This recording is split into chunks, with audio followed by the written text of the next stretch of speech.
Good morning to all. Yesterday we were discussing about the different cubic structures. Okay, so we know that there are four types of cubic structures what we are discussing. First one is simple cubic, second one is BCC, body centered cubic, and third one is face centered cubic. So yesterday we were discussed about the different terms related to these three cubic systems. Today we are going to a fourth type of system, hexagonal closed packed structure. Okay. അപ്പോൾ ഇന്നലെ നമുക്കറിയാം നമ്മൾ simple cubic അതുപോലെ body centred cubic അതുപോലെ face centred cubic ഈ മൂന്ന് cubic സ്ട്രക്ചേഴ്സിന്റെയും atoms per unit cell നോക്കി, അതുപോലെ അതിന്റെ കോർഡിനേഷൻ നമ്പർ നോക്കി, അതുപോലെ അതിന്റെ അറ്റോമിക് പാക്കിംഗ് ഫാക്ടർ നോക്കി. ഇനി നമ്മൾ നോക്കുന്നത് ഹെക്സഗണൽ ക്ലോസ്ഡ് പാക്ഡ് സ്ട്രക്ചർ ആണ്. ഓക്കെ, അപ്പോൾ HCP unit cell has lattice points or atoms at 12 corners. അപ്പോൾ നിങ്ങൾക്ക് ഇവിടെ ഫിഗർ കാണാൻ വേണ്ടി പറ്റുന്നുണ്ടല്ലോ. ഓക്കെ, അപ്പൊ നോക്കിയാൽ നിങ്ങൾ ഇവിടെ ഒരു ഹെക്സഗണൽ പ്രിസം നിങ്ങൾക്ക് ഇവിടെ കാണാം. നമ്മൾ എന്താണ് കൺസിഡർ ചെയ്യുന്നത്? നമ്മൾ കൺസിഡർ ചെയ്യുന്നത് ഈ ആറ്റംസ് അറേഞ്ച് ചെയ്തിരിക്കുന്നത് ഈ പ്രിസത്തിന്റെ എല്ലാ കോർണർ പോയിന്റ്സിലുമാണ്, അല്ലെ? അത് കൂടാണ്ട് ഈ ഹെക്സഗണൽ ക്ലോസ്ഡ് പാക്ഡ് സ്ട്രക്ചറിൽ അല്ലെങ്കിൽ HCP സ്ട്രക്ചറിൽ ഈ കോർണർ ആറ്റംസ് കൂടാണ്ട് രണ്ട് ഓപ്പോസിറ്റ് ഫേസസിലും ഓരോ ആറ്റംസ് ഉണ്ട്. അതുകൂടാണ്ട് ബോഡി സെന്ററിൽ അല്ലെങ്കിൽ മിഡ് പ്ലെയിനിലായിട്ട് 3 കംപ്ലീറ്റ് ആറ്റംസ് ഉണ്ട്. അങ്ങനെയാണ് HCP സ്ട്രക്ചറിലെ atomic arrangements.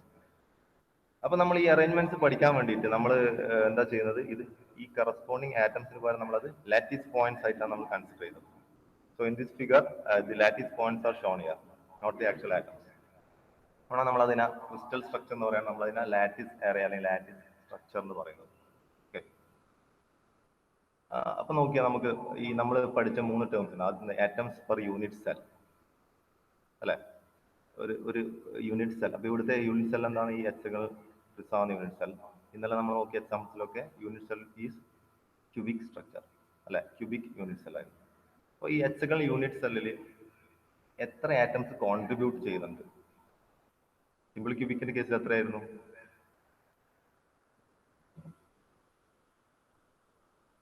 Mukta Singh ഒന്ന് പറഞ്ഞേ, സിമ്പിൾ ക്യൂബിക്കിന്റെ കേസിൽ എത്രയായിരുന്നു? മുക്താ സിംഗ്.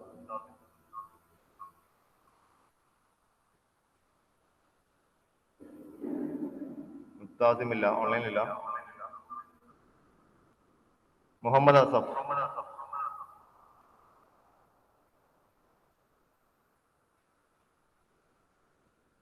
മുഹമ്മദ് അസഫ്. ഓക്കെ, 1. നിങ്ങൾക്ക് പറയാം കേട്ടോ, നിങ്ങളത് ചാറ്റ് ബോക്സിൽ ഇടല്ല വേണ്ടത്, നിങ്ങൾക്ക് ആൻസർ പറയാം. അപ്പോൾ 1 ആണ് കോൺട്രിബ്യൂട്ട് ചെയ്യുന്നത്, അല്ലെ, ഒരു സെല്ലിലേക്ക്. അതുപോലെ ഈ atoms per unit cell for HCP എത്രയാണ് നമ്മൾ നോക്കുന്നത്. ഇവിടെ നോക്കി നമുക്ക് ഇവിടെ എത്രയാണ്? 12 കോർണർ ആറ്റംസ് ആണുള്ളത് നമുക്ക്, ശരിയല്ലേ? 12 കോർണർ ആറ്റംസ്. ക്യൂബിക് ഒരു യൂണിറ്റ് സെല്ലിന്റെ കേസിൽ അങ്ങനെ 1/8 ആണ് ഒരു സെല്ലിലേക്ക് ഷെയർ ചെയ്യുന്നത്. പക്ഷേ ഹെക്സഗണൽ പ്രിസത്തിന്റെ കേസിൽ 12 കോർണർ ആറ്റം അതിന്റെ 1/6 ആണ് ഷെയർ ചെയ്യുന്നത്. അപ്പൊ ഇവിടെ മുകളിൽ 6 ആറ്റംസ് ഉണ്ട്, താഴെ 6 ആറ്റംസ് ഉണ്ട്. അപ്പോൾ അത് ഈ 12 ആറ്റംസും കൂടി 1/6 ഈ സെല്ലിലേക്ക് ഷെയർ ചെയ്തു. അതുകൂടാണ്ട് 2 ഫേസ് സെന്റർ ആറ്റംസ് ഉണ്ട്. ഞാൻ ഇന്നലെ പറഞ്ഞു, നിങ്ങൾ ഇരിക്കുന്ന റൂമാണെങ്കിൽ നിങ്ങൾ ഒരു ഭാഗത്തെ ചുമര് ഒരു ഡിവൈഡിങ് വാൾ ആണെങ്കിൽ ആ ഫേസിൽ ഒരു ആറ്റം ഉണ്ടെങ്കിൽ അതിന്റെ 50% ആണ് നിങ്ങളെ റൂമിലേക്ക് ഷെയർ ചെയ്യുന്നത്, ബാക്കി 50% തൊട്ടടുത്ത റൂമിലേക്ക്. സിമിലർ ആയിട്ട് ഇവിടെ ഫേസ് സെന്ററിൽ 2 ആറ്റംസിന് 50% മാത്രമേ നിങ്ങൾക്ക് കിട്ടുന്നു. അപ്പോൾ 2 ഫേസ് സെന്റർ ആറ്റം ഇൻറ്റു 1/2. അതുകൂടാണ്ട് കംപ്ലീറ്റ് ആയിട്ട് നമുക്ക് 3 മിഡ് പ്ലെയിൻ ആറ്റംസ് ഉണ്ട്. 3 mid plane atoms into 1, total 6 atoms. Okay, atoms per unit cell in the case of HCP is 6. Second is the coordination number. Coordination number എന്താണ്? Definition എന്താണ്? Nearest neighbouring atoms, number of nearest neighbouring atoms ആണ് coordination number. Coordination number നമ്മൾ ഇന്നലെ പഠിച്ച 3 സ്ട്രക്ചറിനെ നോക്കിയതാണ്. അപ്പോൾ HCP സ്ട്രക്ചറിൽ എങ്ങനെയാണ് കോർഡിനേഷൻ നമ്പർ വരുന്നത്? ഇപ്പോൾ ഇവിടെ നിങ്ങൾക്ക് ഈ കേഴ്സർ വെച്ച ഫിഗർ നിങ്ങൾ നോക്കാം. ഇവിടെ കാണുന്ന ആ ലാറ്റിസ് പോയിന്റ്സ് ആണ് ഇവിടെ കാണിക്കുന്നത്. ഇവിടെ നോക്കിയ 3 ലെയർ ആയിട്ടാണ് നമ്മൾ എടുക്കുന്നത്, അല്ലെ? നമുക്കറിയാം ഫേസിലൊക്കെ ആറ്റംസ് അറേഞ്ച് ചെയ്തിട്ടുണ്ട്, താഴത്തെ ഫേസിലും ആറ്റംസ് അറേഞ്ച് ചെയ്തിട്ടുണ്ട്, അതിന്റെ മിഡ് പ്ലെയിനിലും ആറ്റം ഉണ്ട്. 3 ലെയർ ആയിട്ട് നമ്മൾ എടുത്തിട്ടുണ്ട്. ഓക്കെ, ആക്ച്വൽ കേസിൽ ആക്ച്വൽ ആറ്റംസിന്റെ കേസിൽ അത് ഉണ്ടാവില്ല. എങ്ങനെയാണ്? ഈ സെക്കൻഡ് ഫിഗർ പോലെയാണ്. ആക്ച്വൽ റെപ്രസെന്റേഷൻ വിത്ത് ആറ്റംസ്. പക്ഷെ നമ്മൾ അതിനെ ലാറ്റിസ് പോയിന്റ്സ് ആയിട്ട് കാണിക്കുന്നതുകൊണ്ടാണ് ഇതുപോലെ ഒരു ഡിസ്റ്റന്റ് ആയിട്ട് വരുന്നത് ഓരോ ലെയറും. ആക്ച്വലി ഇതെല്ലാം അടുത്തടുത്ത് ടച്ച് ചെയ്തിരിക്കുക. അപ്പോൾ കോർഡിനേഷൻ നമ്പർ എടുക്കാൻ വേണ്ടി നമ്മൾ ഒരു ആറ്റം കൺസിഡർ ചെയ്തു, എസ് ഒരു ആറ്റം കൺസിഡർ ചെയ്തു അല്ലെ, ഇവിടെ എസ് എന്ന് മാർക്ക് ചെയ്ത ആ എസ് മാർക്ക് ചെയ്ത ആറ്റത്തിന്റെ നിയറസ്റ്റ് നെയ്ബേഴ്സിന്റെ നമ്പർ ആണ് കോർഡിനേഷൻ നമ്പർ. എസിലെ ആറ്റത്തിന് നിയറസ്റ്റ് നെയ്ബർ എത്രയായിരിക്കും? ഇവിടെ കാണിക്കുന്ന ഈ 3 ലെയറും ഈ കേഴ്സർ കാണിക്കുന്ന ഈ ഫിഗറിലെ 3 ലെയറും ഒരു യൂണിറ്റ് സെല്ലാണ്. ഈ യൂണിറ്റ് സെൽ പറഞ്ഞാൽ 3D പാറ്റേണിൽ എല്ലാ ഡയറക്ഷനിലേക്കും റിപ്പീറ്റ് ചെയ്യുന്നുണ്ട്, ശരിയല്ലേ? അപ്പോൾ ഇപ്പൊ കാണിക്കുന്ന ഈ യൂണിറ്റ് സെല്ലിന്റെ മുകളിൽ വേറെ യൂണിറ്റ് സെൽ ഉണ്ടാവും, താഴെ യൂണിറ്റ് സെൽ ഉണ്ടാവും, പിന്നെ അതിന്റെ ഹെക്സകളായിട്ട് കിട്ടുന്ന 6 സ്പേസിലും ഓരോ യൂണിറ്റ് സെൽ ഉണ്ടാവും. അത് ഇങ്ങനെ റിപ്പീറ്റ് ആയിട്ട് പോകും. യൂണിറ്റ് സെല്ലിന്റെ സെയിം ഒരു പീരിയോഡിക് ഒരു റിപ്പീറ്റഡ് ഫാഷനിൽ അത് പോകുന്നുണ്ട് അല്ലെ. അപ്പൊ എസ് എന്നുള്ള ഈ ആറ്റം എടുത്തു കഴിഞ്ഞാൽ അതിന്റെ നിയറസ്റ്റ് ആറ്റം എത്രയുണ്ട്? എസിന് ചുറ്റുമായിട്ട് എത്രയുണ്ട്? 1 2 3 4 5 6 ആറ്റംസ് ഉണ്ട്. അതുകൂടാണ്ട് അതിന്റെ താഴെ 3 ആറ്റംസ് ഉണ്ട്. അതുപോലെ തന്നെ ഇതിന്റെ മുകളിൽ അതിന്റെ അടുത്ത മുകളിലെ യൂണിറ്റ് സെല്ലിന്റെയും മിഡ് പ്ലെയിനിലെ 3 ആറ്റംസ് ഉണ്ട്. അങ്ങനെ ടോട്ടൽ 6 + 3 + 3 = 12. 12 ആണ് ഒരു പർട്ടിക്കുലർ ആറ്റം നമ്മൾ എടുത്തു കഴിഞ്ഞാൽ അതിന്റെ നിയറസ്റ്റ് നെയ്ബറിംഗ് ആറ്റംസ്. അപ്പൊ അതിനെയാണ് അതിന്റെ കോർഡിനേഷൻ നമ്പർ എന്ന് പറയുന്നത്. അപ്പൊ HCP സ്ട്രക്ചറിൽ കോർഡിനേഷൻ നമ്പർ 12 ആണ്. Okay. Next is atomic packing factor. It's already defined as the ratio of volume of atoms per unit cell to the total volume occupied by the unit cell. Okay. In this case നമുക്കറിയാം atoms നമ്മൾ consider ചെയ്യുന്നത് sphere ആയിട്ടാണ് അല്ലെ, spherical balls ആയിട്ടാണ് consider ചെയ്യുന്നത്. Volume of the sphere 1/4/3 πr³ നമുക്കറിയാം. HCPന്റെ കേസിൽ ഇപ്പൊ നമ്മൾ നോക്കിയ number of atoms per unit cell എത്രയാണ്? 6. So again volume of unit cell എന്താണ്? ഇവിടെ യൂണിറ്റ് സെൽ എന്താണ്? ഹെക്സഗണൽ പ്രിസം ആണ്. അതിന്റെ വോളിയം എന്താണ്? അതിന്റെ cross sectional area into height of the prism അല്ലെ. ക്രോസ് സെക്ഷണൽ ഏരിയ എന്താണ്? ഹെക്സഗണൽ ഷേപ്പ് ആണ്. അപ്പൊ ആ ഹെക്സഗണൽ ഷേപ്പിന്റെ ഏരിയ കണ്ടുപിടിക്കണം. ഹെക്സഗണൽ ഷേപ്പ് നിങ്ങൾക്ക് ഈ ഫിഗറിൽ നോക്കിയാൽ ഇവിടെയാണ് ഹെക്സഗണൽ ഷേപ്പ് അല്ലെ.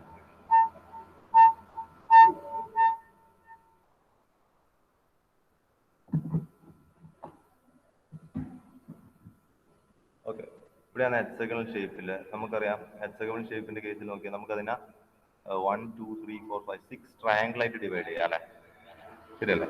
അപ്പൊ നോക്കിയേ, area of hexagon equal to area of triangle into 6. Okay, area of hexagon is equal to area of triangle into 6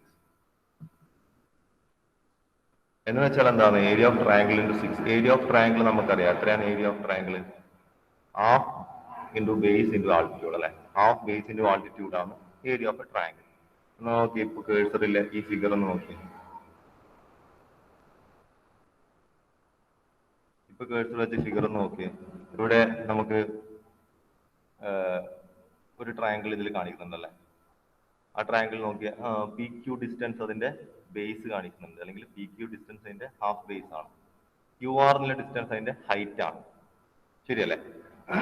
ആ 2 പോയിന്റിലും P എന്നുള്ള പോയിന്റിൽ ഒരു ആറ്റം ഉണ്ട്, തൊട്ടടുത്ത പോയിന്റിൽ ഒരു ആറ്റം ഉണ്ട്. അതിന്റെ റേഡിയസ് എത്രയാണ്? 6 ആണ്. അപ്പൊ P2 നെക്സ്റ്റ് പോയിന്റ് വരെയുള്ള ഡിസ്റ്റൻസ് എത്രയായിരിക്കും? A ആണല്ലേ. ഒരു സൈഡ് A ആണ്, ഇവിടെ മാർക്ക് ചെയ്തിട്ടുണ്ട് A. അതിന്റെ ഹൈറ്റ് എത്രയാണ്? പ്രിസത്തിന്റെ 6 ആണ്. സോറി, C ആണ് റെപ്രസെന്റ് ചെയ്യുന്നത് അതിന്റെ ഹൈറ്റ് ആയിട്ട് അല്ലെ. അപ്പൊ നമുക്കറിയാം അറ്റോമിക് റേഡിയസ് നമ്മൾ 6 എന്നുള്ള ലെറ്റർ ആയിട്ടാണ് എടുക്കുന്നത്. അറ്റോമിക് റേഡിയസ് ഓക്കെ, 6 ആണ് atomic radius.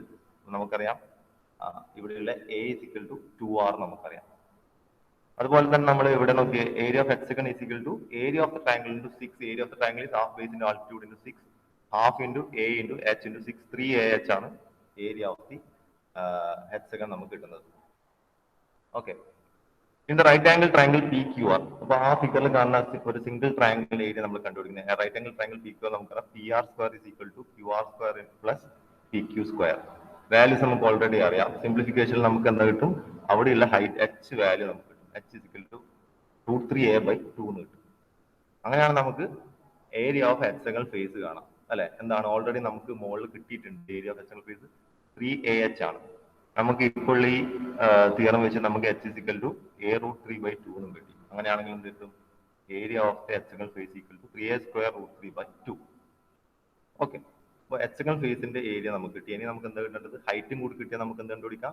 Volume of the unit cell കണ്ടുപിടിക്കാം അല്ലെ. Volume of the unit cell equal to area into height. Area നമുക്ക് കിട്ടി. Height of the unit cell is given by the notation C. So already we have for HCP structure, there is a relation between this A, B, C. ഈ lattice parameters തമ്മിലുള്ള relation ഉണ്ട്. എന്താണ് hexagonal crystal A equal to B but not equal to C ആണ് ആ relation. Lattice vectors ആണ്, lattice parameters ആണ് എയും ബിയും സി. അപ്പോൾ സിയും എയും തമ്മിലുള്ള റിലേഷൻ നമുക്ക് അത് നമ്മൾ ബൈഹാർട്ട് ചെയ്യേണ്ടതാണ്. സിയും എയും തമ്മിലുള്ള relation C equal to 1.633A. അപ്പൊ ആ ഒരു റിലേഷൻ നമ്മൾ ബൈഹാർട്ട് ചെയ്യുക. C is equal to 1.633A.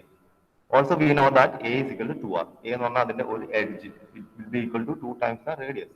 Okay.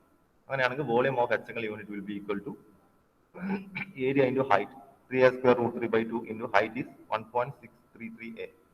So height in terms of A is 1.633A. So we'll get a total volume of 4.242A cube. Okay. അങ്ങനെയാണ് നമുക്ക് already ഉള്ള APF ഇക്വേഷനിൽ substitute ചെയ്യാം. നമുക്ക് എന്ത് കിട്ടും? 4/3 pi r cube into 6 divided by 4.242A cube. Okay. So total we will get 0.74. ശരിയല്ലേ?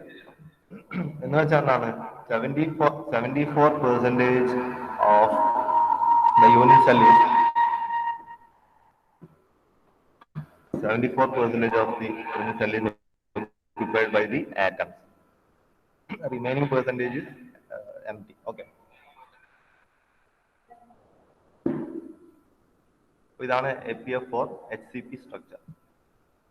പിന്നെ നമ്മൾ നോക്കുന്ന short and long range order ആണ്. നമുക്ക് ഈ ആറ്റംസ് നമുക്കറിയാം, ഈ മെറ്റീരിയൽസിൽ ആറ്റംസ് അറേഞ്ച് ചെയ്തിരിക്കുന്നത് ഒരു ഓർഡർലി ഫാഷനിലാണ്. ഒന്നെങ്കിൽ ഓർഡർലി ഫാഷനിലാവാം, അല്ലെങ്കിൽ അത് ഒരു ഡിസോർഡർ ഫാഷനിലാവാം. ഓക്കെ, അത് വെച്ചിട്ടാണ് അറ്റോമിക് സ്ട്രക്ചർ നമ്മൾ നോക്കുന്നത്. നമുക്കറിയാം, നമ്മൾ നെക്സ്റ്റ് സ്ലൈഡിൽ നോക്കും.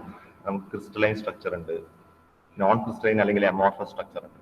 ഓക്കെ, അപ്പൊ നമുക്കറിയാം മെറ്റൽസ് ഒക്കെ എപ്പോഴും ക്രിസ്റ്റലൈൻ സ്ട്രക്ചറാണ് അത് ബിഹേവ് ചെയ്തത്. അതായത് അതിലുള്ള അറ്റോമിക് അറേഞ്ച്മെന്റ്സ് ആണ് ഒരു ഓർഡർലി ഫാഷനിലാണ് അറേഞ്ച് ചെയ്തിട്ടുള്ളത്. So orderliness is the arrangement of atoms and molecules in solids and liquids. So here orderliness is over a distance is comparable to interatomic distances. Okay. നമുക്കറിയാം, ഇപ്പോൾ for example നമുക്കറിയാം ഒരു police parade ആണെന്ന് വിചാരിക്കാം. നമുക്കൊരു police പരേഡിൽ ഇവര് Q ആയിട്ട് നിൽക്കുന്നുണ്ടല്ലേ? പോലീസ് പരേഡിൽ ഇവർ നിൽക്കുന്ന അങ്ങനെ ഒരു ഓർഡറിലാണ് നിൽക്കുന്നത്. നമുക്കറിയാം ഫസ്റ്റ് പേഴ്സൺ ഇപ്പോൾ ഒരു 100 പേഴ്സൺസ് ഉണ്ടെങ്കിൽ 100% പരേഡിൽ പോകുന്നുണ്ടെങ്കിൽ first person to the last person അവർ same order, same fashion, same distance അല്ലെ അവർ കീപ്പ് ചെയ്യും. ശരിയല്ല? ഫസ്റ്റ് പേഴ്സൺ അടുത്ത ലാസ്റ്റ് പേഴ്സൺ വരും സെയിം ഒരു ഓർഡർലി അറേഞ്ച്മെന്റിലാണ് നിൽക്കുന്നത്. നേരെ മറിച്ച് നമ്മളൊരു അസംബ്ലിയിൽ നിൽക്കുകയാണെങ്കിലോ സ്കൂൾ അസംബ്ലിയിലൊക്കെ നിൽക്കുകയാണെങ്കിലോ ഓക്കെ, അവിടെ ഒരു ഓർഡർലി ഇതിൽ തന്നെ നിൽക്കുന്നത്. പക്ഷെ എന്താ വെച്ചാൽ ഒരു ആദ്യത്തെ ഒരു 5 മണിക്ക് വീണ്ടും ഒരു ഓർഡർ അറേഞ്ച്മെന്റ് നിൽക്കുന്നുണ്ട്. അപ്പൊ ഇതുപോലെ തന്നെയാണ് നമ്മളെ ഈ ക്രിസ്റ്റൽ സ്ട്രക്ചറിലെ ആറ്റംസ് അറേഞ്ച് ചെയ്തിട്ടുള്ളത്. ഒന്നെങ്കിൽ കണ്ടിന്യൂസ് ഡിസ്റ്റൻസിലേക്ക് അത് ഒരു ഓർഡർലിനെസ്സിൽ പോകും, ഇല്ലെങ്കിൽ ഒരു സ്പെസിഫിക് ലോക്കലൈസ്ഡ് ഏരിയയിൽ മാത്രമായിരിക്കും ഈ ഓർഡർലി അറേഞ്ച്മെന്റ്സ് ഉണ്ടാകും. അപ്പോൾ ഈ ഡിസ്റ്റൻസ് എല്ലാം പറയുന്നത് അത്രയും മൈന്യൂട്ട്, അത് മൈക്രോന് താഴെ നാനോനും താഴെയാണ് ആങ്സ്ട്രോം, അത്രയും ഡിസ്റ്റൻസ് മാത്രമാണ്. അപ്പോൾ ഈ ഓർഡർലി അറേഞ്ച്മെന്റ് ഒരു ലോങ് അറ്റോമിക് ഡിസ്റ്റൻസിലേക്ക് ഉണ്ടെങ്കിൽ നമ്മൾ അതിനെ ലോങ് റേഞ്ച് ഓർഡർ എന്ന് പറയും. നേരെ മറിച്ചത് ഷോർട്ട് അറ്റോമിക് ഡിസ്റ്റൻസിൽ മാത്രമാണ് കണ്ടുവരുന്നെങ്കിൽ we will call it a short range order. Okay, usually crystalline structures നമ്മൾ മെറ്റൽസും കാര്യത്തിലൊക്കെ സോളിഡ് മെറ്റൽസ് അലോയ്സ് ഒക്കെ ക്രിസ്റ്റലൈൻ സ്ട്രക്ചർ ആണ് ബിഹേവ് ചെയ്യുന്നത്. Crystalline structure is said to have long range order and this type of amorphous or non-crystalline structure is said to have short range order. So again, liquids and amorphous solids actually short range. Okay, liquids in case അത് short range order ആണ് exhibit ചെയ്യുന്നത്. ഗ്യാസസിന്റെ കേസിൽ ഈ order ഒന്നും ഇത് സ്പേസിലെ അത് independent arrangement ആണ്, അതായത് ഫ്രീ ടു മൂവ് ആണ്. ഈ അറേഞ്ച്മെന്റ്സ് ഒന്നും അല്ലെങ്കിൽ ഈ ഓർഡർ ഒന്നും അതിൽ ബാധക അല്ലെങ്കിൽ ആബ്സെന്റ്. ഈ both long and short range order R absent in gases, ideal gases. But liquids and amorphous solids exhibit short range order. നമ്മൾ ആദ്യം തന്നെ ഇതിന്റെ ചാപ്റ്റർ തുടങ്ങുമ്പോൾ തന്നെ നമ്മൾ ജസ്റ്റ് പറഞ്ഞാണ് ക്രിസ്റ്റലൈൻ സ്ട്രക്ചർ അല്ലെ. അപ്പോൾ റെഗുലർ റിപ്പീറ്റേറ്റീവ് പാറ്റേണിൽ ഈ 3 dimensional അറേഞ്ച്മെന്റ് ആണ് ക്രിസ്റ്റലൈൻ സ്ട്രക്ചർ. അല്ലെങ്കിൽ ഒരു മെറ്റൽ അല്ലെങ്കിൽ ഒരു അലോയ് അത് ക്രിസ്റ്റലൈൻ ആണെന്ന് പറഞ്ഞാൽ, ക്രിസ്റ്റലൈൻ മെറ്റീരിയൽ എന്ന് പറഞ്ഞാൽ അവിടെയുള്ള അറ്റോമിക് അറേഞ്ച്മെന്റ് റിപ്പീറ്റ് ആയിട്ട് സെയിം ഫാഷനിൽ 3 dimensional നമുക്ക് കിട്ടുന്നുണ്ടെങ്കിൽ നമുക്ക് അതിനെ ക്രിസ്റ്റലൈൻ സ്ട്രക്ചർ എന്ന് പറയാം. So as we discussed just now, crystalline structure is said to have long range order. Okay. Similarly, amorphous structure is there. It's not based on a regular repetitive pattern. So such structures are called amorphous. So they are said to have short range order. Crystalline structure example ആണ് metals, alloys ഒക്കെ example ആയിട്ട് വരും. Amorphous structure example ആണ് wood, concrete, പിന്നെ organic materials, etc. Okay. ഇനി നമ്മൾ പഠിക്കുന്ന ഒരു ടോപ്പിക് നമ്മൾ സിലബസിൽ പറയുന്ന ഒരു ചെറിയ ടോപ്പിക്കാണ്, നമ്മൾ ഓൾറെഡി ഡിസ്കസ് ചെയ്തതാണ് coordination number. So in the case of a ceramic crystal, there is a relation between the coordination number and radius ratio. So ആ ഒരു സ്പെസിഫിക് ടോപ്പിക് ആണ് സെറാമിക്സിൽ വേറെ ഒന്നും നമ്മൾ നോക്കുന്നില്ല. ഓക്കെ.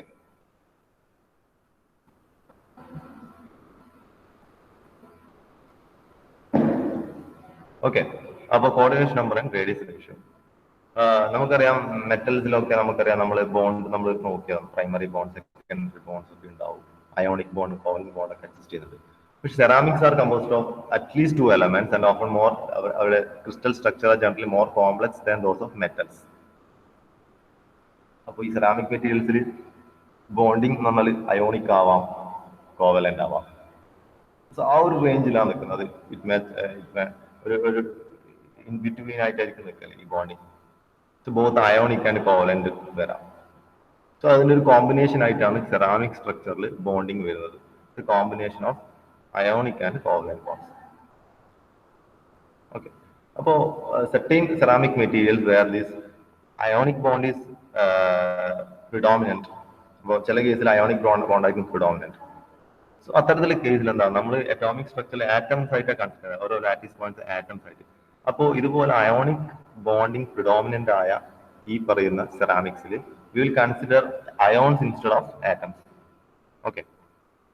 അയോൺസ് പറയാൻ നമുക്കറിയാം 2 ടൈപ്സ് ഉണ്ട്. എന്താണ്? കാറ്റിയോൺസ് ആൻഡ് ആനിയോൺസ് അല്ലെ. മെറ്റാലിക് അയോൺസ് അല്ലെ, അതിനെ നമ്മൾ കാറ്റിയോൺസ് പറയും. നോൺ മെറ്റാലിക് അയോൺസിന് anions. Okay. Metallic ions or cations are positively charge and anions are negatively charge. ഇതെങ്ങനെയാണ് മെറ്റാലിക് അയോൺസ് കാറ്റിയോൺസ് ഫോർമേഷൻ എന്നാൽ എപ്പോഴും മെറ്റാലിക് അയോൺസ് ആണ് അതിന്റെ വാലൻസിയിലുള്ള ഇലക്ട്രോൺ ലൂസ് ചെയ്യുന്നത്. ഓക്കെ, വാലൻസി ഇലക്ട്രോൺ ലൂസ് ചെയ്തിട്ടാകുമ്പോൾ അത് പോസിറ്റീവ് ചാർജ് ആവും. ആനിയോൺസ് ഉണ്ടാകും വാലൻസ് ഇലക്ട്രോൺ എടുക്കും അതിന്റെ ഔട്ടർ ഓർബിറ്റിലേക്ക്, അപ്പോൾ അത് നെഗറ്റീവ് ചാർജ് ആവും. Okay. The size of ionic radii of the cation anion are Rc and Ra respectively. അപ്പോൾ നമ്മൾ let the ionic radii of cation and anion are Rc and Ra. അപ്പോൾ ഇപ്പൊ ഞാൻ പറഞ്ഞു Rc എന്ന് പറയുന്നത് കാറ്റിയോൺസിന്റെ റേഡിയസ് ആണ്, Ra എന്ന് പറയുന്നത് കറസ്പോണ്ടിങ് ആനിയോൺസിന്റെ റേഡിയസ് ആണ്. അപ്പോൾ നമുക്കറിയാം, ഈ താഴെ നിങ്ങൾക്ക് ഒരു ഫിഗർ കാണുന്നുണ്ടാവും അല്ലെ, അത് നോക്കിയേ. അതിൽ കാറ്റിയോൺസ് ആനിയോൺസ് അറേഞ്ച്മെന്റ് ആണ്. അതിൽ open circles represent anions and coloured circle denotes cations. Coloured circle ആണ് കാറ്റിയോൺ. ഈ റെഡ് ഷെയ്ഡിൽ കാണുന്ന അല്ലെങ്കിൽ പിങ്ക് ഷെയ്ഡിൽ കാണുന്ന സർക്കിൾസ് എന്താണ്? കാറ്റിയോൺസ് ആണ്.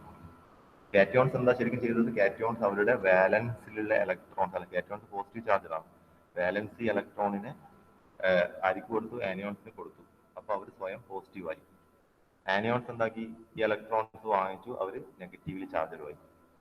അപ്പോൾ ഈ കാറ്റിയോൺസ് ഈ ഇലക്ട്രോൺ കൊടുക്കുമ്പോൾ സംഭവിക്കുന്നത്, കാറ്റിയോൺസിന്റെ ഔട്ടർ ഓർബിറ്റിലെ electron it has a tendency to jump from that. Outer ഓർബിറ്റിൽ നിന്ന് പുറത്തേക്ക് ജമ്പ് ചെയ്യാനുള്ള ഒരു ടെൻഡൻസി ഉണ്ട്. അപ്പോൾ ഈ ഔട്ടർ ഓർബിറ്റിൽ ഈ ഇലക്ട്രോണില്ലേ, ന്യൂക്ലിയസിന് ഏറ്റവും ദൂരത്തിലേക്ക്, അതിന്റെ അറ്റോമിക് അതിന്റെ റേഡിയസ് ഏറ്റവും ദൂരത്തിലായിരിക്കും നിൽക്കുന്നത്, ജസ്റ്റ് ജമ്പ് ചെയ്യാൻ വേണ്ടിയിട്ട്. വൺസ് അത് ജമ്പ് ചെയ്ത് പോയി കഴിഞ്ഞാൽ അതിന്റെ ഇന്നർ ഓർബിറ്റിലേക്ക് ബാക്കിയുള്ള ഇലക്ട്രോൺസ് ഒക്കെ ന്യൂക്ലിയസുമായിട്ട് അട്രാക്ട് ചെയ്ത് നിൽക്കും.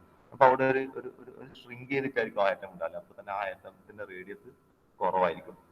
വാലൻസ് ഇലക്ട്രോൺ ഉണ്ടാകുമ്പോൾ അതിന്റെ റേഡിയസ് കൂടുതലായിരിക്കും. റേഡിയസ് മീൻസ് അതിന്റെ സൈസ് കൂടുതലായിരിക്കും, അല്ലെങ്കിൽ റേഡിയസ് കൂടുതലായിരിക്കും. കാരണം വാലൻസിലെ ഇലക്ട്രോണ് മാക്സിമം ജമ്പ് ചെയ്യാൻ വേണ്ടിയിട്ട് അതിന്റെ ടെൻഡൻസി ദൂരത്തേക്ക് പോയി നിൽക്കുകയാണ്. ന്യൂക്ലിയസുമായിട്ട് ന്യൂക്ലിയസിന് അതിനെ കൺട്രോൾ ഇല്ല. അപ്പൊ ഈ വാലൻസ് ഇലക്ട്രോൺ ആണ് ജമ്പ് ചെയ്ത് കഴിഞ്ഞാൽ അതിന്റെ ഇന്നർ ഓർബിറ്റ്സ് ഒക്കെ എന്തെങ്കിലും ന്യൂക്ലിയസുമായിട്ട് അടുത്ത് നിൽക്കും, അട്രാക്ട് ചെയ്ത് നിൽക്കും. അപ്പൊ തന്നെ ആറ്റംസ് ഒരു ഷ്രിങ്ക് ചെയ്ത ഒരു പൊസിഷനിലാണ് ഉണ്ടാവുക. അതുകൊണ്ട് അതിന്റെ സൈസ് കുറവായിരിക്കും. അപ്പൊ ഈ പോയ ഇലക്ട്രോൺസ് പോകുന്നത് ആനിയോൺസിലാണ്. സ്വാഭാവികമായിട്ടും ആനിയോൺസിന്റെ സൈസ് ഒക്കെ കൂടുതലായിരിക്കും. ആനിയോൺസ് അതിന്റെ ഏറ്റവും ഔട്ടർ ഷെല്ലിൽ പോയിട്ടാണ് നിൽക്കുന്നത്. അവിടെ അതിന്റെ ഡയമീറ്റർ അല്ലെങ്കിൽ സൈസ് ആനിയോൺസിന് കൂടുതലാണ്. അപ്പൊ അതുകൊണ്ടാണ് ഇവിടെ കളേർഡ് സർക്കിൾസിൽ കാറ്റിയോൺസും ബാക്കിയുള്ളത് ആനിയോൺസും ആണ് കാണിച്ചിരിക്കുന്നത്. അപ്പൊ നമ്മൾ ഇവിടെ Rc റേഡിയസ് ഓഫ് കാറ്റയോണും RA റേഡിയസ് ഓഫ് ആനിയോണും എടുക്കുന്നത്. അപ്പോൾ സ്വാഭാവികമായിട്ട് എന്തായിരിക്കും RC/RA റേഷ്യോ എന്തായിരിക്കും ലെസ് ദാൻ യൂണിറ്റി ആയിരിക്കും അല്ലേ, കാരണം radius of anion is greater than radius of cation. Okay, each cation prefers to have as many nearest neighbour anions. അപ്പോൾ നമുക്കറിയാം നമ്മളിവിടെ നോക്കുന്നത് കോർഡിനേഷൻ നമ്പറും റേഡിയസും തമ്മിലുള്ള റിലേഷൻ ജസ്റ്റ് പറയുന്നതാണ് അല്ലെ. കോർഡിനേഷൻ നമ്പർ എന്താണെന്ന് നമുക്കറിയാം, നമ്പർ ഓഫ് നിയറസ്റ്റ് ആറ്റംസ് ആണ്. അപ്പോൾ നോക്കി ഇവിടെ എന്താ പറയുക, each cation prefers to have as many nearest neighbour anions as possible. Okay, the anions also desire a maximum number of cation nearest neighbors. A stable ceramic crystal structure formed when those anions surrounding a cation are all in contact with that cation. അപ്പോൾ stable structure എപ്പോഴും എന്ത് ചെയ്യുമെന്ന് വെച്ചാൽ ഈ ആനിയോൺസും കാറ്റയോൺസും തമ്മിൽ കോണ്ടാക്റ്റിൽ തന്നെ വേണം. അപ്പൊ അങ്ങനെ കോണ്ടാക്റ്റിൽ ഇരിക്കണമെങ്കിൽ നമുക്കൊരു ഒപ്റ്റിമം റേഷ്യോ വേണം.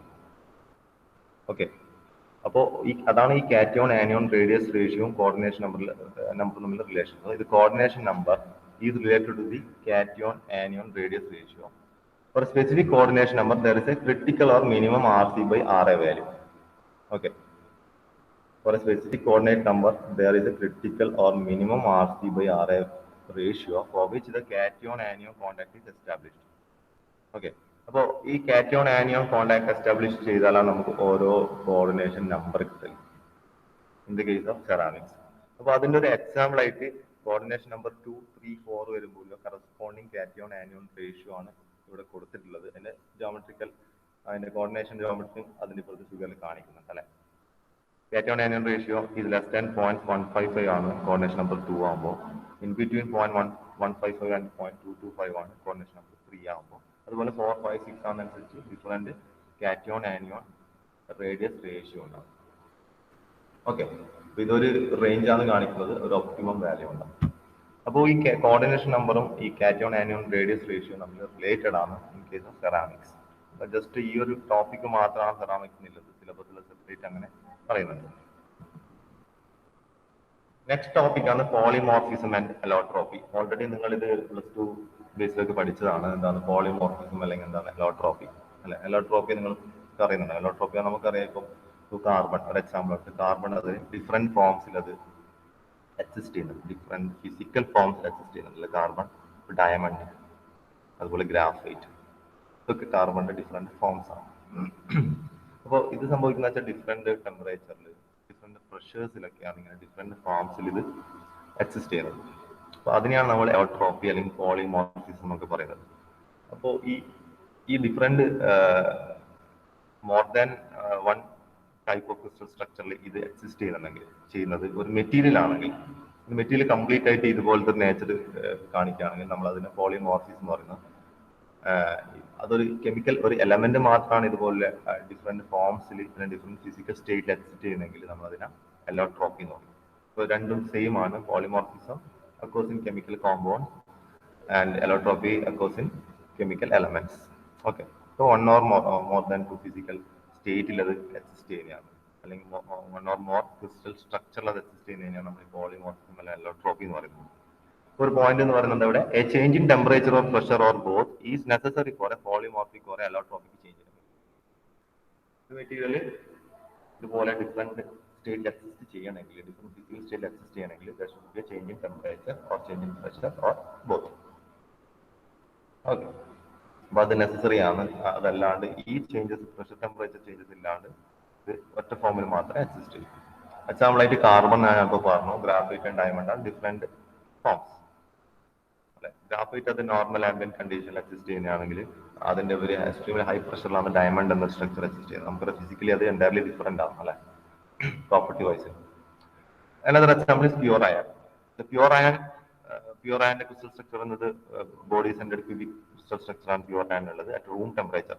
But while we are increasing temperature to 912 degrees Celsius, അതിന്റെ structure pure iron structure BCC ന്ന് മാറണം. ഓക്കെ, അത് BCC മാറിയിട്ട് face centered cubic structure ആയിട്ട് മാറും. നെക്സ്റ്റ് ടോപ്പിക് ആണ് നമ്മളത് മില്ലർ ഇൻഡിസസ്. ഓക്കെ, മില്ലർ ഇൻഡിസസിന്റെ ടോപ്പിക്കാണ് നമ്മൾ അടുത്ത് നോക്കാൻ വേണ്ടി പോകുന്നത്. മില്ലർ ഇൻഡിസസ് ഇമ്പോർട്ടൻറ്റ് ടോപ്പിക്കാണ്. അത് സ്ഥിരമായിട്ട് ക്വസ്റ്റ്യൻസ് വരുന്ന ഒരു ഏരിയ ആണ്. അപ്പൊ ഇതില് നമുക്ക് വേണമെങ്കിൽ പ്രോബ്ലംസ് എന്ന് വേണമെങ്കിൽ പറയാം, ചെറുത്. അത് നമുക്ക് അങ്ങനെ ഒരു ഡെറിവേഷൻ പോലത്തതോ അല്ലെങ്കിൽ സിംപ്ലിഫൈ ചെയ്യേണ്ടതോ അങ്ങനെ കാൽക്കുലേഷനോ ടൈപ്പ് അല്ല. നമുക്ക് ഫിഗർ നോക്കിയിട്ട് നമ്മൾ അതിന്റെ ആൻസർ ചെയ്യേണ്ട രീതിയിലുള്ള പ്രോബ്ലംസ് ആണ് ഇവിടുന്ന് വരുന്നത്.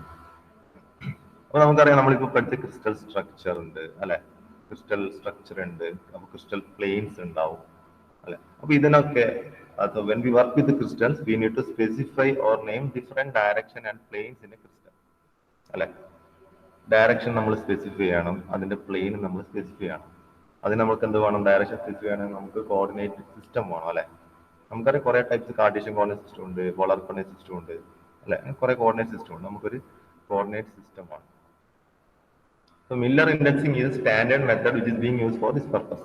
അപ്പോൾ നമുക്ക് ഇതുപോലെയുള്ള ക്രിസ്റ്റൽസിന്റെ ഡയറക്ഷൻ അല്ലെങ്കിൽ പ്ലെയിൻസ് ഇതൊക്കെ നമുക്ക് സ്പെസിഫൈ ചെയ്യാൻ വേണ്ടിയിട്ടുള്ള ഒരു സ്റ്റാൻഡേർഡ് ആണ് Miller indexing.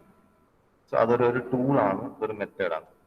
Okay, Miller indices is a system of notation that denotes the orientation of the faces of a crystal and the planes and direction of atoms with that crystal. Okay, അതാണ് ഒരു figure കാണിക്കുന്നുണ്ട്. അത് detail ആയിട്ട് അതിന്റെ അടുത്ത figure നമുക്ക് നോക്കാം. അപ്പോൾ ആദ്യം നമ്മൾ നോക്കുന്നത് Miller indices for direction is there, Miller indices for plane is there. Okay, so first നമ്മൾ നോക്കുന്നത് Miller indices for direction. Okay, അപ്പോൾ അതിൽ കുറച്ച് സ്റ്റെപ്സ് ഉണ്ട്. ആ സ്റ്റെപ്സ് ആണ് നമ്മൾ ഇവിടെ നോക്കുന്നത്. ഫസ്റ്റ് സ്റ്റെപ്പ് നോക്കി നിങ്ങൾക്ക് ഇവിടെ ഒരു ഫിഗർ കാണാം. അതാണ് ഇവിടെ കാണിക്കുന്ന ഒരു ക്യൂബിക് സ്ട്രക്ചർ ആണ്. ഏത് ക്യൂബിക് സ്ട്രക്ചർ ആണെന്നത്? FCC, face centred cubic structure ആണ് കാണിക്കുന്നത്. നമുക്കറിയാം FCCന്റെ കേസിൽ എങ്ങനെയാണ് ആറ്റംസ് അറേഞ്ച് ചെയ്തിട്ടില്ല നോക്കിയ ഫിഗറിൽ എങ്ങനെയാണുള്ളത് ആറ്റോമിക് അറേഞ്ച്മെന്റ്. FCCന്റെ കേസിൽ എല്ലാ കോർണറിലും ഓരോ ആറ്റംസ് ഉണ്ടല്ലേ, ശരിയല്ലേ? ഒന്ന് ആകാശ് കെ എം പറഞ്ഞേ, എത്ര ആറ്റംസ് ആണുള്ളത് ടോട്ടലി ഫസ്റ്റ് ഫിഗറിൽ? ഇപ്പൊ കേഴ്സറിലെ ഫിഗറിൽ എത്ര ആറ്റംസ് ആണുള്ളത്?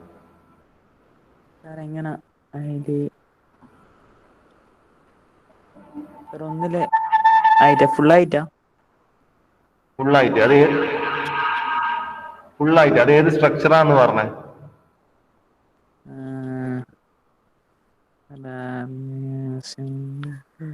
അറിയില്ല സർ. അത് FCC സ്ട്രക്ചർ ആണ് ഇവിടെ കാണിക്കുന്നത്. FCC സ്ട്രക്ചറിന്റെ കേസിൽ എങ്ങനെയാണ് ആറ്റംസ് അറേഞ്ച് ചെയ്തിട്ടുള്ളത്? FCC എന്ന് പറയുമ്പോ ഫ്രണ്ടില് അങ്ങനെ ഇതായിട്ടില്ലേ, ഫേസസിൽ ഉണ്ടാവും അല്ലെ, എല്ലാ ഫേസസിലും ഓരോ ആറ്റം ഉണ്ടാവും, പിന്നെ എല്ലാ കോർണറിലും ആറ്റം ഉണ്ടാവും. ഓക്കെ, അപ്പൊ ഈ കേസിൽ നോക്കിയാൽ നമുക്ക് ഇതൊരു FCC സ്ട്രക്ചർ ആണ് ഇവിടെ കാണിക്കുന്നത്. അപ്പൊ നമ്മുടെ ഫസ്റ്റ് സ്റ്റെപ്പ് എന്ന് പറയുന്നത് choose A point on the direction as origin. അപ്പൊ നമുക്ക് അറിയേണ്ടത് വെച്ചാൽ ഇവിടെ ഒരു ബ്ലൂ വെക്ടർ കാണിക്കുന്നുണ്ടല്ലോ, നിങ്ങൾക്ക് കാണാമല്ലോ ഒരു ബ്ലൂ വെക്ടർ. ആ ബ്ലൂ വെക്ടറിന്റെ ഡയറക്ഷൻ ആണ് നമ്മൾ പറയേണ്ടത്. അതാണ് നമ്മൾ ചോദിക്കുന്ന ക്വസ്റ്റ്യൻ, എന്താണ് ആ ബ്ലൂ വെക്ടറിന്റെ ഡയറക്ഷൻ? അതാണ് നമ്മൾ കണ്ടുപിടിക്കാൻ ശ്രമിക്കുന്നത്. അപ്പൊ നമ്മളിപ്പോ ഉള്ളത് ഏത് ടൈപ്പ് ഓഫ് യൂണിറ്റ്സ് എല്ലാം ഒരു FCC സ്ട്രക്ചർ ആണ്. കാരണം ഓക്കെ, അതിന്റെ എല്ലാ കോർണറിലും ഓരോ ആറ്റംസ് ഉണ്ട് അല്ലെ, മുകളിൽ 4 താഴെ 4. അതുകൂടാണ്ട് അതിന്റെ ഓരോ ഫേസിലും ഓരോ ആറ്റംസ് ഉണ്ട്. ഇവിടെ കാണുമ്പോൾ നമുക്ക് ഒരു കൺഫ്യൂസിങ് പോലെ ഉണ്ടാകും, കാരണം ഓരോ ഫേസിലെ ആറ്റംസ് ആണ് കാണിക്കുന്നത്. ഇത് ഈ സൈഡത്തെ ആറ്റം, ഇത് നമ്മളെ ഫേസ് ചെയ്തിരിക്കുന്ന ഫേസിലെ ആറ്റം, ഇത് അതിന്റെ പുറകിലെ ഫേസിലെ ആറ്റം, ഇത് മുകളിലത്തെ ഫേസിലെ ആറ്റം, താഴത്തെ ഫേസിലെ ആറ്റം, ഇത് റൈറ്റ് സൈഡ് ഫേസിലെ ആറ്റം. അങ്ങനെയാണ് ആറ്റംസ് അറേഞ്ച് ചെയ്തിട്ടില്ല. ആറ്റംസ് കറസ്പോണ്ട് ചെയ്തില്ല ലാറ്റിസ് പോയിന്റ്സ് ആണ് ഇത്. അപ്പൊ നമുക്ക് നോക്കി ഈ ബ്ലൂ വെക്ടറിന്റെ അതിന്റെ ഡയറക്ഷൻ ആണ് നമുക്ക് വേണ്ടത്. അതെങ്ങനെ കണ്ടുപിടിക്കും? അപ്പൊ നമ്മൾ ഫസ്റ്റ് എന്താ ചെയ്യുന്നത്, നമുക്ക് തന്ന വെക്ടർ ഇല്ലേ, ആ വെക്ടർ ഡയറക്ഷനിൽ നമ്മൾ ഒറിജിൻ എടുക്കുക first. Okay, choose A point on the direction as the origin. അപ്പൊ ഞാൻ എവിടെ എടുത്തു? അത് ഈ എഡ്ജിൽ അല്ലെ ഈ കോർണറിലെ ആറ്റത്തിന് ഞാൻ അതിന്റെ റെഡ്, ഇവിടെ ഒരു പിങ്ക് റെഡ് കളറിൽ കാണുന്നില്ലേ, അതാണ് ഞാൻ ഒറിജിനായിട്ട് എടുത്തത്. അല്ലെങ്കിൽ വേണമെങ്കിൽ ഏത് കോർണർ വേണമെങ്കിൽ ഒറിജിനായിട്ട് എടുക്കാം. പക്ഷെ നമ്മളോട് ചോദിച്ചത് ഏതാണ്? ഈ ബ്ലൂ വെക്ടർ ആണ്. ഈ ബ്ലൂ വെക്ടർ പോകുന്ന കോർണർ ഏതാണ്? സ്റ്റാർട്ട് ചെയ്യുന്ന കോർണർ ഏതാണ്? അല്ലെങ്കിൽ അത് പോകുന്ന ഫസ്റ്റ് ഏത് കോർണറിലെ അത് ടച്ച് ചെയ്യുന്നത്? ഈ ഒരു കോർണറാണ് ഇപ്പൊ കേഴ്സറില്ലേ. അപ്പൊ അതിനെ ഞാൻ എന്ത് ചെയ്തു? ഒറിജിനായിട്ട് എടുത്തു. ഓക്കെ, സെക്കൻഡ് നമ്മൾ സ്റ്റെപ്പ് എന്താ ചെയ്യേണ്ടത്? Choose a coordinate system with axes parallel to the unit cell edges. അപ്പൊ ആ യൂണിറ്റ് സെൽ എഡ്ജസിന് പാരലൽ ആയിട്ടുള്ള ഒരു കോർഡിനേറ്റ് സിസ്റ്റം നമ്മൾ ചൂസ് ചെയ്യുക. ഓക്കെ, അപ്പൊ ഞാൻ അതിൽ കോർഡിനേറ്റ് സിസ്റ്റം ചൂസ് ചെയ്തു. രണ്ടാമത്തെ ഫിഗർ എന്താണ്? XY Z നമ്മളൊരു കാർട്ടീഷ്യൻ കോർഡിനേറ്റ് സിസ്റ്റം നമ്മൾ ചൂസ് ചെയ്തിട്ടുണ്ട് അല്ലെ. X direction, Y direction, Z direction നിങ്ങൾക്ക് വ്യക്തമായിട്ട് കാണാം. അപ്പൊ അതിന്റെ X ഡയറക്ഷന്റെ ആ X ആക്സിന്റെ ഡയറക്ഷനിലേക്കാണ് നമ്മളെ ഇപ്പൊ നമ്മളോട് ക്വസ്റ്റ്യനിലുള്ള വെക്ടർ, ഈ ബ്ലൂ കളറിൽ വെക്ടർ പോകുന്നത്. ശരിയല്ലേ? അപ്പോൾ നമ്മൾ ഫസ്റ്റ് സ്റ്റെപ്പ് നമുക്ക് മനസ്സിലായി, സെക്കൻഡ് സ്റ്റെപ്പ് നമ്മൾ നോക്കി. ഇനി നമ്മൾ പോകുന്ന തേർഡ് സ്റ്റെപ്പിലേക്കാണ്. Find the coordinate of another point on the direction in terms of A, B and C. എന്താണ് ഈ A, B and C? A, B and C എന്ന് പറഞ്ഞാൽ എന്താണ്? ഈ യൂണിറ്റ് സെൽ പാരാമീറ്റേഴ്സ് ആണ് അല്ലെ. യൂണിറ്റ് സെല്ലിന്റെ ഡിഫറെന്റ് 6 പാരാമീറ്റേഴ്സ് എന്ന് ഞാൻ പറഞ്ഞു, ഇതിനു മുമ്പ് നമ്മൾ ക്ലാസ് നോക്കിയാണ് അല്ലെ. അല്ലെങ്കിൽ ലാറ്റീസ് വെക്ടേഴ്സ് എന്ന് അതിനെ പറയും അല്ലെ. ശരിയല്ലേ? ലാറ്റീസ് വെക്ടേഴ്സ് അല്ലെങ്കിൽ lattice parameters, A, B, C, alpha, beta, gamma അല്ലെ. എ, ബി, സി പറഞ്ഞാൽ എന്താണ്? യൂണിറ്റ് സെല്ലിന്റെ XYZ ഡയറക്ഷനിലെ അതിന്റെ എഡ്ജ് ലെങ്ത് ആണ്. ആൽഫ, ബീറ്റ, ഗാമ പറഞ്ഞാൽ ഈ 3 ആക്സിസും പരസ്പരം ക്രിയേറ്റ് ചെയ്യുന്ന ആംഗിൾ ആണ്. നമ്മൾ ഓൾറെഡി അത് നോക്കിയതാണ്. അത് വെച്ചിട്ടാണ് ഡിഫറെന്റ് ക്രിസ്റ്റൽ സിസ്റ്റം അല്ല നമ്മൾ നോക്കിയത്.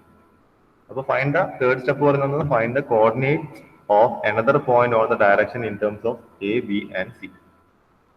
ശരിയല്ലേ? അപ്പൊ നോക്കിയാൽ നമുക്കറിയാം ആ വെക്ടറിൽ പോകുന്ന, ആ വെക്ടർ എക്സ് ഡയറക്ഷനിലേക്കാണ് പോകുന്നത് അല്ലെ. ആ വെക്ടർ പോയിട്ട് അടുത്ത പോയിന്റിനെ ടച്ച് ചെയ്യുന്ന എവിടെയാണ്? അടുത്ത പോയിന്റ് ഈ പോയിന്റ് വഴിയാണ് അത് പോകുന്നത് അല്ലെ. അപ്പോ ഈ ഒറിജിൻ തൊട്ടിട്ട് ഈ പോയിന്റ് വരെ പോകുന്ന ഈ വെക്ടറിന്റെ നമ്മൾ അതിന്റെ ആ ബ്ലൂ വെക്ടറിന്റെ മാഗ്നിറ്റ്യൂഡ് നമ്മൾ കണ്ടുപിടിക്കുക ചെയ്യുന്നത്. അപ്പൊ നോക്കിയാൽ അത് എക്സ് ഡയറക്ഷനിലേക്ക് എത്ര ഡിസ്റ്റൻസ് ആ പോയത്? എ ആണ് അല്ലെ. കാരണം ഈ എഡ്ജ് ലെങ്ത് എ ആണെന്ന് നമുക്കറിയാം. അപ്പൊ നമ്മൾ എന്ത് ചെയ്തു? 1A, 1 ടൈംസ് എ അല്ലെ.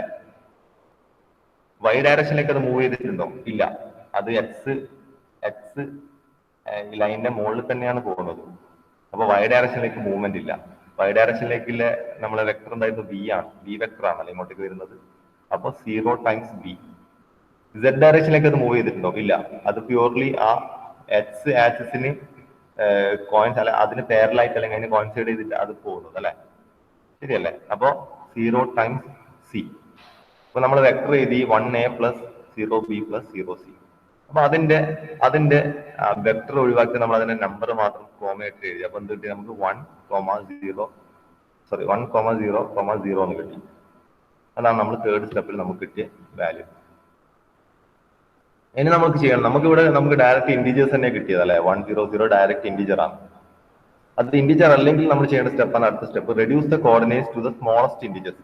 നമുക്കിപ്പോൾ ചിലപ്പോൾ ഇവിടെ കിട്ടിയത് ഹാഫ് ആണെന്ന് വിചാരിക്കാം. 1/200 ആണെങ്കിൽ നമ്മൾ അതിനെ നിയറസ്റ്റ് ഇൻഡിജറിലേക്ക് അതിനെ മാറ്റണം. ഒന്നെങ്കിൽ നമ്മൾ അതിനെ ഏതെങ്കിലും നമ്പർ കൊണ്ട് മൾട്ടിപ്ലൈ ചെയ്യേണ്ടി വരും, അല്ലെങ്കിൽ ഡിവൈഡ് ചെയ്യേണ്ടി വരും. നമുക്കറിയാം അതിനെ നിയറസ്റ്റ് ഇൻഡിജറിലേക്ക് എങ്ങനെ മാറ്റാനുള്ളത്. അപ്പൊ ഈ കേസിലെ ഫോർത്ത് സ്റ്റെപ്പിൽ നമുക്ക് കിട്ടിയ വാല്യൂ 1,0,0. നെക്സ്റ്റ് നമ്മൾ ചെയ്യേണ്ടത് പുട്ട് ഇൻ സ്ക്വയർ ബ്രാക്കറ്റ്സ്. അതിനെ സ്ക്വയർ ബ്രാക്കറ്റിലേക്ക് ഇടാം.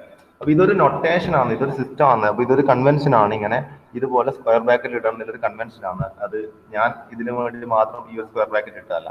സ്ക്വയർ ബ്രാക്കറ്റ് തന്നെ ഇടണം. വെറുതെ ഉള്ള ബ്രാക്കറ്റ്, വേറെ ബ്രാക്കറ്റ്സ് അല്ല, സ്ക്വയർ ബ്രാക്കറ്റ് തന്നെ ഇടണം. അത് ഈ കൺവെൻഷനിൽ പ്രത്യേകം അതിൽ പറയുന്നതാണ്.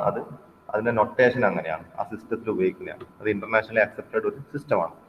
അപ്പൊ നമ്മുടെ ഫിഫ്ത്ത് സ്റ്റെപ്പ് പറഞ്ഞാൽ നമുക്ക് കിട്ടിയ വാല്യൂനെ ഇതുപോലത്തെ സ്ക്വയർ ബ്രാക്കറ്റ്സിൽ ഇടുക. Not separated by commas, not separated by space. സ്പേസോ കോമയോ ഒന്നുമില്ല. അതിന്റെ ഉള്ളിൽ 100. 100 എന്നല്ല അതിനെ വായിക്കേണ്ടത് 100 എന്നാണ്. 1 എന്ന് പറയുന്ന എക്സ് ആക്സിസിന്റെ ഭാഗത്തേക്കുള്ള അതിന്റെ മാഗ്നിറ്റ്യൂഡ് ആണ്. 00 പറയുന്നത് വൈയും സെഡ് ആക്സിസ് ഡയറക്ഷനിലേക്കുള്ള magnitude. Miller indices of a direction represents only the orientation of the line, not its particular position in space or else its sense. അപ്പോൾ ഇതിന്റെ ഓറിയന്റേഷൻ, മില്ലർ ഇൻഡിസസ് റെപ്രസെന്റ് ചെയ്യുന്നത് ആ ലൈനിന്റെ, ഇപ്പൊ നമ്മൾ നോക്കിയത് ഈ ബ്ലൂ വെക്ടറിന്റെ കാര്യമാണല്ലേ. ആ ബ്ലൂ വെക്ടറിന്റെ ഓറിയന്റേഷൻ ആണ് ഈ 100 കൊണ്ട് റെപ്രസെന്റ് ചെയ്യുന്നത്. അപ്പൊ ബ്ലൂ വെക്ടറിന്റെ ഓറിയന്റേഷൻ എന്ന് പറയുമ്പോൾ ബ്ലൂ വെക്ടറിന്റെ ഈ പോയിന്റ് വരെയില്ല മാത്രമല്ല, ആ ബ്ലൂ വെക്ടർ ലൈനിന്റെ കണ്ടിന്യൂസ് ആണ് അത് എക്സ്പ്ലെയിൻ ചെയ്യുന്നത് ഓറിയന്റേഷൻ. ആ ബ്ലൂ വെക്ടറിന്റെ നെഗറ്റീവ് ആക്സിസും കൂടി കണക്കിലെടുത്തിട്ട് തന്നെയാണ്. അത് നെഗറ്റീവ് ആക്സിലേക്ക് വന്നാലും നമുക്ക് കിട്ടുന്നത് എന്താണ്? ഈ 100 തന്നെയാണ്. ഓക്കെ. അപ്പൊ ആ കംപ്ലീറ്റ് ലൈൻ അതിനെയാണ് നമ്മൾ 100 കൊണ്ട് റെപ്രസെന്റ് ചെയ്യുന്നത്. ഓക്കെ. അപ്പൊ ഇങ്ങനെയാണ് ഈ മില്ലർ ഇൻഡിസസ് നമ്മൾ കാൽക്കുലേറ്റ് ചെയ്യുന്നത്. നമുക്ക് ഒരു എക്സാമ്പിൾ കൂടി നോക്കാം. അപ്പൊ ഇത് അടുത്തൊരു എക്സാമ്പിൾ ആണ് ഇവിടെ കാണിക്കുന്നത്.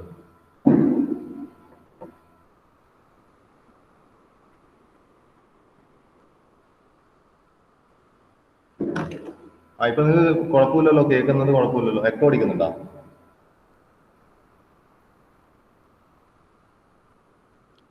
ഓക്കെ. ഈ ഒരു എക്സാമ്പിൾ നിങ്ങൾ നോക്കിയാൽ ഈ ഒരു എക്സാമ്പിൾ നിങ്ങൾ നോക്കി ഇവിടെ എന്ന് വെച്ചാൽ നമുക്കറിയാം നമ്മൾ സ്റ്റെപ്സ് നമ്മൾ എഴുതുന്നത് നമ്മളെ കിട്ടിയ വെക്ടർ നോക്കി എങ്ങനെയാ പോകുന്ന അറിയാം അല്ലെ.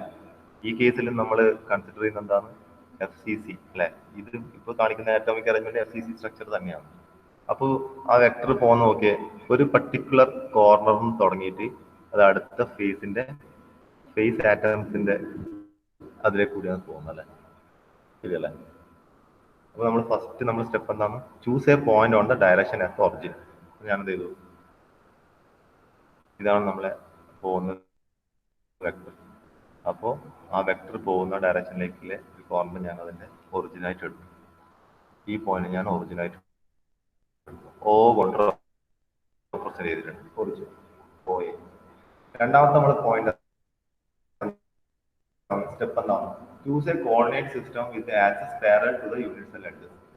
കോർഡിനേറ്റ് സിസ്റ്റം അടുത്തത് വരച്ചു അല്ലെ. കോർഡിനേറ്റ് സിസ്റ്റത്തിന് നമ്മൾ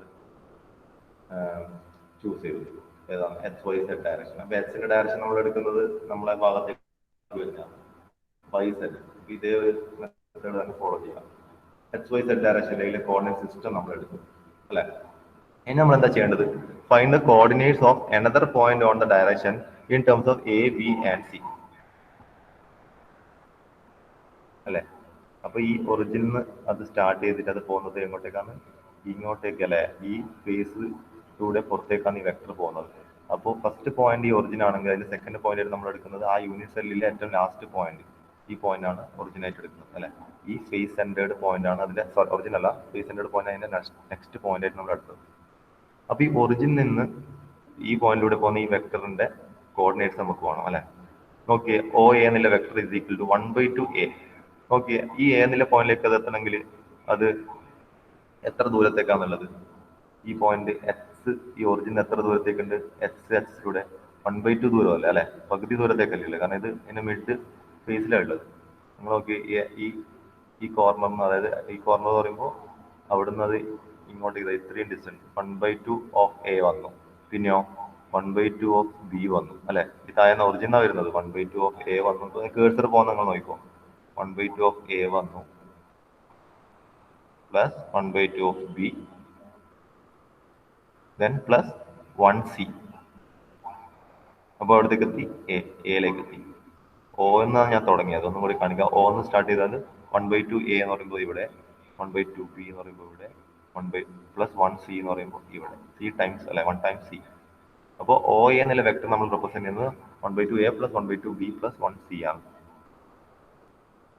അതിനുശേഷം നമ്മൾ എന്ത് ചെയ്യണം, reduce the coordinates to the smallest integer. Okay. അപ്പോൾ ഇതിൽ ഇപ്പോൾ 1/2, 1/2, 1/2, 1 കാണിച്ചിട്ടുള്ളത്. അതിന് നമ്മൾ അടുത്ത സ്റ്റെപ്പിൽ ചെയ്യേണ്ടത്, അപ്പോൾ ഈ സ്ലൈഡിൽ അത് മാറ്റിയിട്ടില്ല, അത് ചെയ്യേണ്ടതെന്ന് വെച്ചാൽ നമ്മൾ അതിനെ നിയറസ്റ്റ് ഇൻഡിജറിലേക്ക് മാറ്റണം. ഒരു സ്റ്റെപ്പും കൂടി എഴുതണം, നിയറസ്റ്റ് ഇൻഡിജറിലേക്ക് നമ്മൾ മാറ്റണം. അപ്പോൾ 1/2, 1/2, 1 എന്നുള്ളത് നമ്മൾ നിയറസ്റ്റ് ഇൻഡിജറിലേക്ക് മാറ്റുമ്പോൾ എന്താവും, 1, 1, 2 എന്ന് വരും അല്ലെ. നമ്മൾ 2 കൊണ്ട് 2 ഔട്ട് മൾട്ടിപ്ലൈ ചെയ്തപ്പോൾ 1, 1, 2 എന്ന് വരും. അതിനുശേഷം നമ്മൾ ചെയ്യേണ്ടതാണ് അതിനെ സ്ക്വയർ ബ്രാക്കറ്റിൽ ഇടുക. അപ്പോൾ സ്ക്വയർ ബ്രാക്കറ്റിലെ സാധനം 1, 1, 2 എന്നും. അപ്പോൾ അതാണ് നമുക്ക് ഫൈനൽ ആൻസർ. അപ്പോൾ നമ്മൾ ഈ കാണുന്ന ബ്ലൂ വെക്ടർ, ഇപ്പോൾ കാണുന്ന എക്സാമ്പിളിലെ ബ്ലൂ വെക്ടർ നമ്മൾ റെപ്രസെന്റ് ചെയ്യുന്നത് ഈ 1, 1, 2 സ്ക്വയർ ബ്രാക്കറ്റ്, അതിലാണ് നമ്മൾ റെപ്രസെന്റ് ചെയ്യുന്നത്. അതാണ് അതിന്റെ Miller index. Okay, Miller indices ഇതാണ്, Miller indices of that direction. അതാണ് നമ്മളിപ്പോൾ കാണിച്ചത്. വേറെ എക്സാമ്പിളും കൂടി ജസ്റ്റ് നോക്കിയിട്ട് നമുക്ക് നിർത്താം. വേറെ എക്സാമ്പിൾ കാണിക്കുന്നതാണ്. ഇപ്പോൾ ആദ്യത്തെ എക്സാമ്പിൾ അവിടെ തന്നെ ഉണ്ട്, അതിന്റെ മുകളിൽ കൂടി തന്നെയാണ് രണ്ടാമത്തെ എക്സാമ്പിളിന്റെ ഫിഗർ വരച്ചിട്ടുള്ളത്. ബ്ലാക്ക് ലൈൻ നോക്കാം. ആ ലൈനിന്റെ ഡയറക്ഷൻ അല്ലെങ്കിൽ അതിന്റെ ഓറിയന്റേഷനാണ് നമ്മൾ നോക്കുന്നത്. First choose A point on the direction as origin. അപ്പോൾ നമ്മൾ എവിടെയാണ് ഒറിജിൻ എടുക്കൽ, ഈ ഡയറക്ഷനിൽ പോകുന്ന ഈ വെക്ടറിന് നമുക്ക് ഒരു ഒറിജിൻ സ്പെസിഫൈ ആണ്. എവിടെ എടുത്തത്, P എന്നില്ല, സെക്കൻഡ് ഫിഗർ നോക്കിയാൽ P എന്നുള്ള പോയിന്റ് ആണ് നമ്മളിപ്പോൾ ഒറിജിൻ ആയിട്ട് എടുത്തത്. കാരണം അല്ലെ, അത് പോകുന്ന വഴിയിലുള്ള ഒരു പോയിന്റ് തന്നെ ഒറിജിൻ ആയിട്ട് എടുക്കാം. Choose a coordinate system with axis parallel to the unit cell എടുത്തു. ഒരു കോർഡിനേറ്റ് സിസ്റ്റം എടുത്തു. ഏതാണ്, ഈ ബ്ലാക്ക് കളറിൽ കാണിക്കുന്ന XYZ കോർഡിനേറ്റ് സിസ്റ്റം നമ്മൾ ഈ പോയിന്റിൽ തന്നെ എടുത്തു. മറ്റേ കോർഡിനേറ്റ് സിസ്റ്റം നിങ്ങൾ ഇപ്പോൾ തൽക്കാലം അത് ചിന്തിക്കേണ്ട, അതില്ല ഇവിടെ. Okay. Find the coordinates of another point on the direction in terms of A, B and C. അപ്പൊ നമുക്കറിയാം ഇത് പോകുന്നത് നോക്കി ഏതിലാണ്, PQ ആണ്. Q പോകുന്നത് ഒരു കോർണറിൽ കൂടിയാ പോകുന്നത് അല്ലെ. അപ്പൊ PQ വെക്ടർ എത്രയാണെന്നാണ് നമ്മൾ കണ്ടുപിടിക്കേണ്ടത്. PQ is equal to എങ്ങനെയാണ്, ഇതാണ് നമ്മളെ ആക്സിസ് കേട്ടോ, XYZ ആക്സിസ് ഇവിടെയാണുള്ളത്. അപ്പൊ ബാക്കിലോട്ടേക്കാണ് അത് പോകുന്നത്. ബാക്കിലോട്ടേക്ക് പോകുന്ന വെച്ചാൽ നെഗറ്റീവ് X ഡയറക്ഷനിലേക്ക് പോകുന്നുണ്ട്, നെഗറ്റീവ് y ഡയറക്ഷനിലേക്കാണ് പോകുന്നത്. പക്ഷെ സെഡ് കേസിൽ പോസിറ്റീവ് സെഡ് ഡയറക്ഷനിലേക്കാണ് പോകുന്നത് അല്ലെ. മുകളിലേക്ക് പോസിറ്റീവ് സെറ്റ് ആണ്, താഴേക്കാണ് നെഗറ്റീവ് സെറ്റ്. ശരിയല്ലേ? അപ്പൊ അത് പോകുന്നത് ഇപ്പൊ എങ്ങോട്ടേക്കാണ്? നെഗറ്റീവ് എച്ച് നെഗറ്റീവ് y ഡയറക്ഷനിലേക്കാണ്, പക്ഷെ പോസിറ്റീവ് സെഡ് ഡയറക്ഷനിലേക്കാണ്. അപ്പൊ എച്ച് y ഡയറക്ഷൻ എത്രയാണ്? ഈ പോയിന്റ് ക്യൂന്നിലെ പോയിന്റ് എവിടെയാണുള്ളത്? എച്ച് എത്രയാണ്? 1 ഡിസ്റ്റൻസ് മാറിയിട്ടുണ്ട്. വൈന്നും 1 ഡിസ്റ്റൻസ് മാറിയിട്ടുണ്ട്. സെഡിന്ന് 1 ഡിസ്റ്റൻസ് മാറിയിട്ടുണ്ട് അല്ലെ. നോക്കി എന്റെ കേഴ്സർ പോകുന്ന പോലെ നോക്കിയേ. എച്ച് ആക്സിസ് ഇതാണ്. എച്ച് എന്നത് 1 ഡിസ്റ്റൻസ് മാറിയിട്ടാണുള്ളത്. പിന്നെ അതിനുശേഷം വൈന്നും 1 ഡിസ്റ്റൻസ് മാറി, സെഡിന്നും 1 ഡിസ്റ്റൻസ് മാറി. അപ്പൊ എച്ച് എന്ന് മാറുന്നതിനകത്താണ് എ ആണ്. അപ്പൊ -1 എ -1 ബി +1 സി. ഇൻഡിജർ മാത്രം എടുത്തു. അപ്പം കിട്ടി -1, -1, 1 കിട്ടി. അതിനുശേഷം നമ്മൾ എന്താ ചെയ്യേണ്ടത്? Put in square brackets. അപ്പൊ നമുക്കറിയാം ഇവിടെ മൈനസ് സൈൻ വന്നു അല്ലെ. അതിന്റെ ഓപ്പോസിറ്റ് നെഗറ്റീവ് ഡയറക്ഷനിലേക്കാണ് പോകുന്നത്. അപ്പൊ മൈനസ് സൈൻ വരുമ്പോൾ നമ്മൾ എന്ത് ചെയ്യണം? അതിന്റെ മുകളിൽ ആണ് ആ മൈനസ് കാണിക്കേണ്ടത്. ഇപ്പൊ 1 ബാർ 1 ബാർ 1 ആ രീതിയിലാണ് നമ്മൾ സ്ക്വയർ ബ്രാക്കറ്റിന്റെ ഉള്ളിൽ ഇത് നോട്ടേറ്റ് ചെയ്യേണ്ടത്. ഓക്കെ. അപ്പോൾ നിങ്ങൾക്ക് ഇതാണ് 2-3 എക്സാമ്പിൾ തന്നത്. നമുക്ക് ഇതിന്റെ 2-3 പ്രോബ്ലംസ് വർക്ക്ഔട്ട് ചെയ്യാം.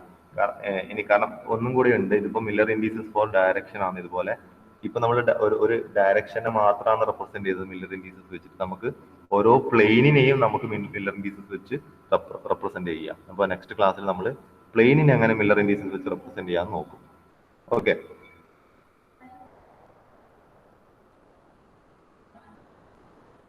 അപ്പോൾ നിങ്ങളൊന്ന് അറ്റൻഡൻസ് ഒന്ന് പറയണം. നെക്സ്റ്റ് വിളിക്കാം.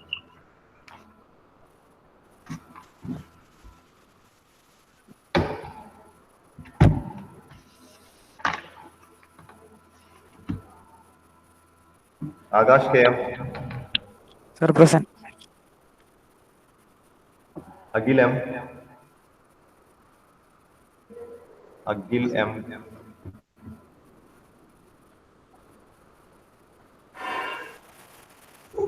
അഖിലം.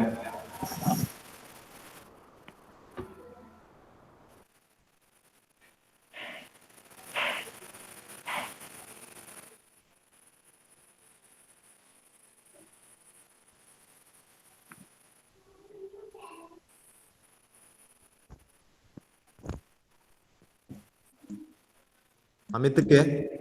Present sir. Anirudh Suresh. Present sir.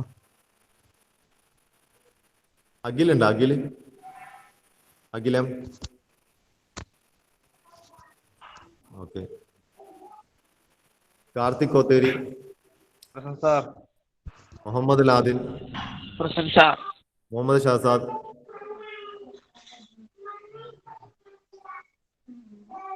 Muhammad Shahzad.